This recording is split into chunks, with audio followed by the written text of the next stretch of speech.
Assalamualaikum warahmatullahi wabarakatuh. Salam sejahtera bagi kita semua. Nama saya Timothy dari kelas 11 IPA 3, nomor absen 34, kelompok 3, yang akan menjelaskan tentang Perang Diponegoro. Namun sebelum itu, saya ingin memperkenalkan teman-teman saya terlebih dahulu. Pertama, ada Salwa yang akan menjelaskan tentang latar belakang. Lalu kedua, ada Devita Risa yang akan menjelaskan tentang proses perang dari awal hingga pertengahan atau puncak peperangan. Lalu saya sendiri yang akan menjelaskan tentang proses perang dari puncak peperangan hingga akhir perang. Lalu Fadil yang akan menjelaskan tentang strategi perang dari koloni. Lalu Rahel yang akan menjelaskan tentang strategi perang dari Indonesia. Dan yang terakhir yaitu Lina yang akan menjelaskan tentang akhir perang.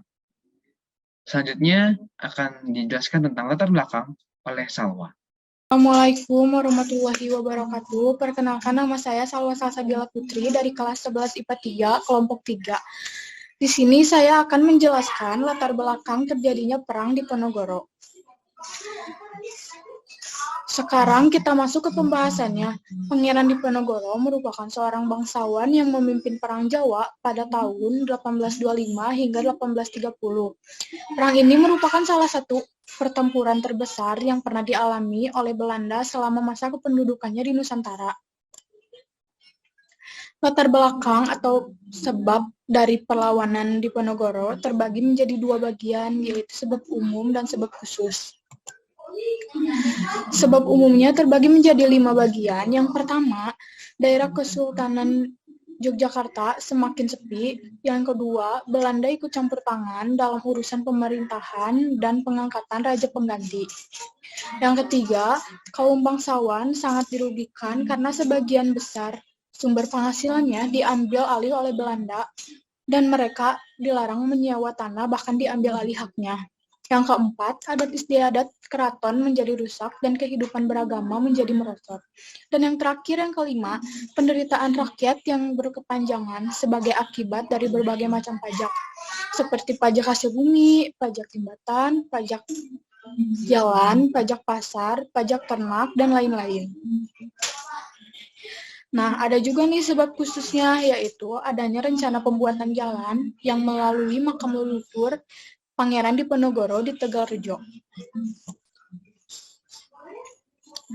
Dengan demikian, kesimpulan latar belakang perlawanan Pangeran Diponegoro disebabkan oleh sebab umum dan sebab khusus, yang dimana sebab umum yaitu berhubungan dengan rakyat, terutama penderita yang ditimbulkan. Sedangkan sebab khusus yaitu mengenai dengan pembuatan jalan yang melewati makam leluhur Pangeran Diponegoro yang dilakukan tanpa sepengetahuannya. Sekian dari saya, terima kasih. Wassalamualaikum warahmatullahi wabarakatuh. Assalamualaikum warahmatullahi wabarakatuh. Saya Devita Risa, panitia dari kelas 11 IPA 3 dan dari kelompok 3. Pada kesempatan kali ini, saya akan menjelaskan proses perang Diponegoro dan dari puncak peperangan hingga akhirnya. Pertempuran bukan dengan penggerahan pasukan-pasukan infanteri, kavaleri, dan artileri. Yang sejak perang, Napoleon menjadi senjata andalan dalam pertempuran frontal. Di kedua belah pihak berlangsung dengan sengit. Front pertempuran terjadi di puluhan kota dan desa di seluruh Jawa. Pertempuran berlangsung sedemikian sengitnya sehingga bila suatu wilayah dapat direbut pasukan Belanda pada siang hari, maka malam harinya wilayah itu sudah direbut kembali oleh pasukan pribumi. Begitu pula sebaliknya. Jalur-jalur logistik didirikan dari satu wilayah ke wilayah lain sebagai menyokong kebutuhan perang. Berpuluh-puluh kilang mesiu didirikan di hutan-hutan dan di dasar jurang. Produksi mesiu dan peluru berlangsung terus sementara peperangan sedang berkecamuk. Para telik sandi dan kurir memperagakan pekerjaan keras mencari dan menyampaikan informasi yang diperlukan sebagai menyusun strategi perang.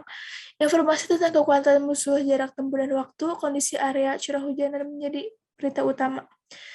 Karena taktik dan strategi yang jitu hanya dapat didirikan melalui penguasaan informasi. Serangan-serangan agung rakyat pribumi selalu dilaksanakan pada bulan-bulan penghujan. Para senopati menyadari sekali sebagai bekerjasama dengan alam sebagai senjata terkalahkan. Bila musim penghujan tiba, Gubernur Belanda akan memperagakan usaha-usaha sebagai gencatan senjata dan berunding. Karena hujan tropis yang deras membuat gerakan pasukan mereka terhambat.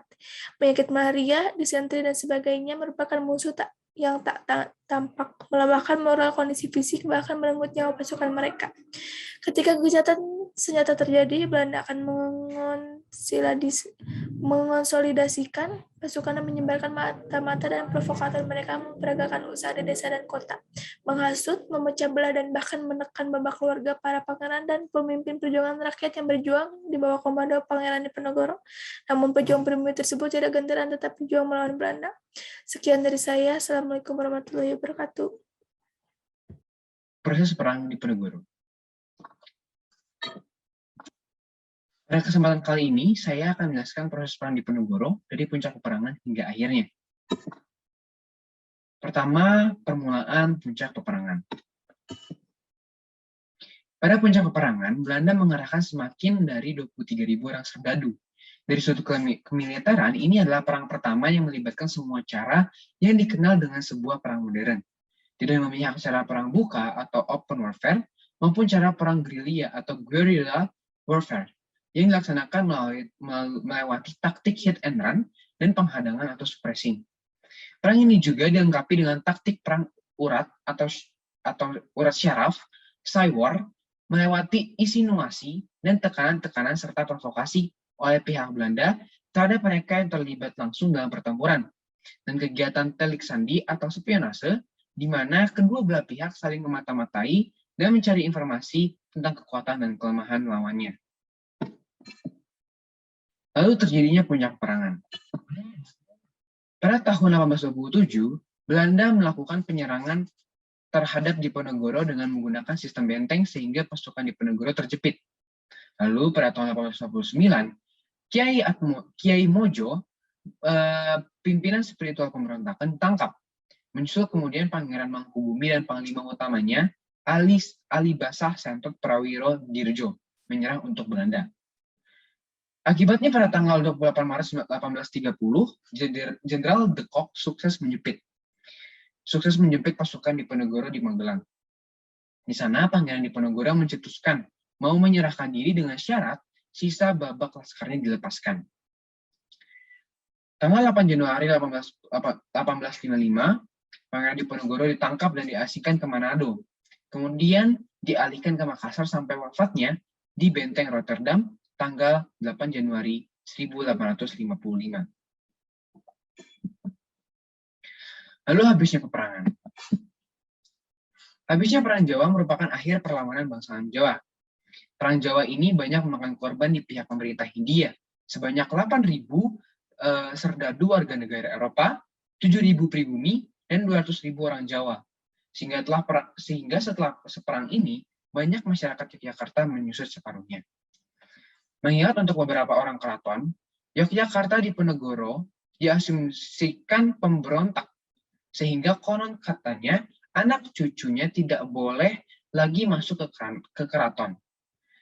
Sampai kemudian Sri Sultan Hamengkubuwono IX memberi amnesti untuk keturunan Diponegoro dengan mempertimbangkan semangat kebangsaan yang dipunyai Diponegoro kala itu. Saya mempunyai quotes dari seorang Pangeran Diponegoro atau kutipan. Hidup dan mati adalah dalam genggaman ilahi. Takdir adalah kepastian, tapi hidup harus tetap berjalan. Proses kehidupan adalah hakikat, sementara hasil akhir hanyalah syariat. Sekian dari saya lanjutkan ke teman saya berikutnya. Terima kasih.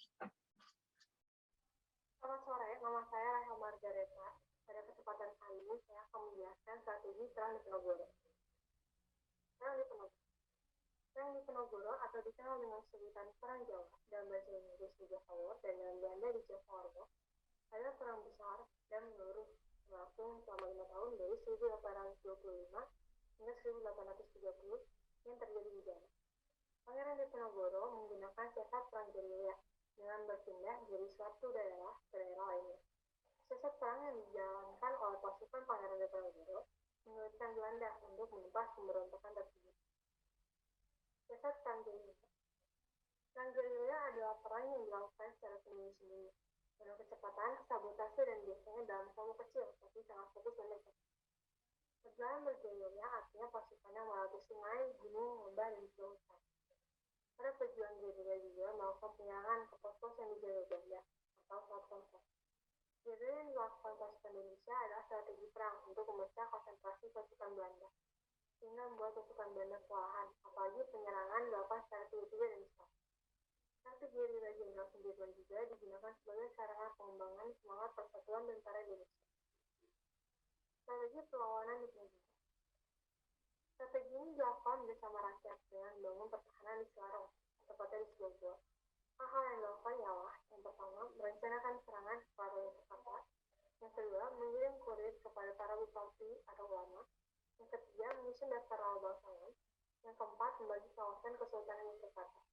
Strategi perlawanan ini melakukan tindakan seperti menghimpun kekuatan dari Jawa Tengah sampai Jawa Timur dan memusatkan pertahanan di Gua Selarong. Dan presentasi dari saya. Terima kasih.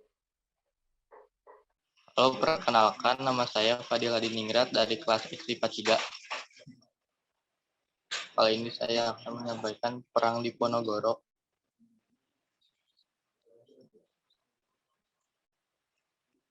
Penjajahan Indonesia terhadap koloni.